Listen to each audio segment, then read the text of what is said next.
Can we talk about one thing briefly? Yes. Last night, I saw a lot of stuff on Twitter all throughout the day.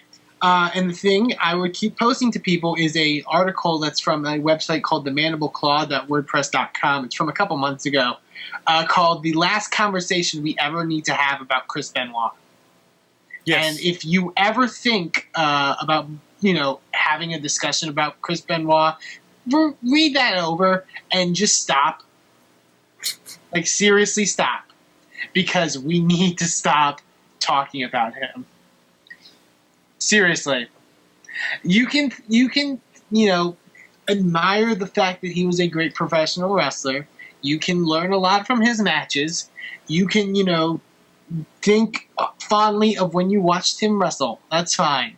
Guess what? He's not going to get notoriety. He's not getting into the Hall of Fame. And you know why? Because he murdered people. End of discussion, Internet. Stop. The fact that the insinuation that there was a chance that Benoit would ever get in the Hall of Fame in the first place is horrible. Yeah, it's funny. I did actually find myself in a discussion about this after the show when Dutters was leaving. We talked bullshit for like an hour afterwards. But yeah, it's just like, man, I want it to not be true, but it's true. And then, guys, this is something that's bigger than wrestling. And yeah, you guys, I know you think you're super funny dude in the crowd that wears a Chris Benoit t-shirt, but he murdered his wife and son. But he's a good wrestler. Yeah, wrestling's fake. Yeah. Murder's real. Fuck you. Go away. Exactly. Because wrestling totally gets a pass as opposed to any other medium when it comes to this shit. All right. What's up, Mike? When I worked at WWE and, had to log thousands and thousands and thousands of hours of sometimes really bad wrestling. Yes. They had several buttons on the little program that we used for different things. Like sometimes you'd have milestone, blood, things like that. They created a separate button. The only thing that we used this button for was for Chris Benoit mentions and Owen Hart mentions. Mm-hmm. Oh, wow. That's it.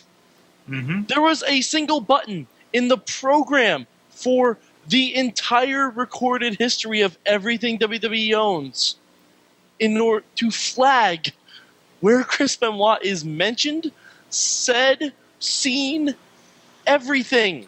That's right. Because, how many matches are like, you do, I don't know, let's do an Eddie Guerrero best of, later on down the line. But how many of them are like Raw matches, which happen to be along the time where like Chris Benoit would happen to be involved in another angle, and you know how they talk about the other angles, like, during other people's matches on Raw? Mm-hmm. You have to blank out like entire sections of that match just to show the match. They still take him out of the WWE 24/7 feed. Yeah. I was watching WrestleMania X7, Benoit angle, gone. Oh, wow. Completely not shown. Not mentioned. They showed No Mercy 2002. Or 2000. No Mercy 2000. Okay? Yeah. Triple H and Benoit had a match where Triple H got beat the fuck up. He was bloodied, he was buried, he was bruised. Yeah. Didn't show the entire match. This is Triple H having his match taken off. Yeah. Yet, they showed the shot of him later talking to Stephanie, and I'm wondering, why the fuck is Triple H there? What happened? Did why he is trip he in the back? gear? What's going on Why is he here? beat up? Exactly. I actually own the 2007 ladder match DVD, like the best ladder matches DVD, and it's a shame he barely squeaked in there with the SmackDown ladder match. He had him and Jericho against a bunch of other tag teams. Yeah. The only reason he was in that was because Benoit he was the one who grabbed the belts. Yeah.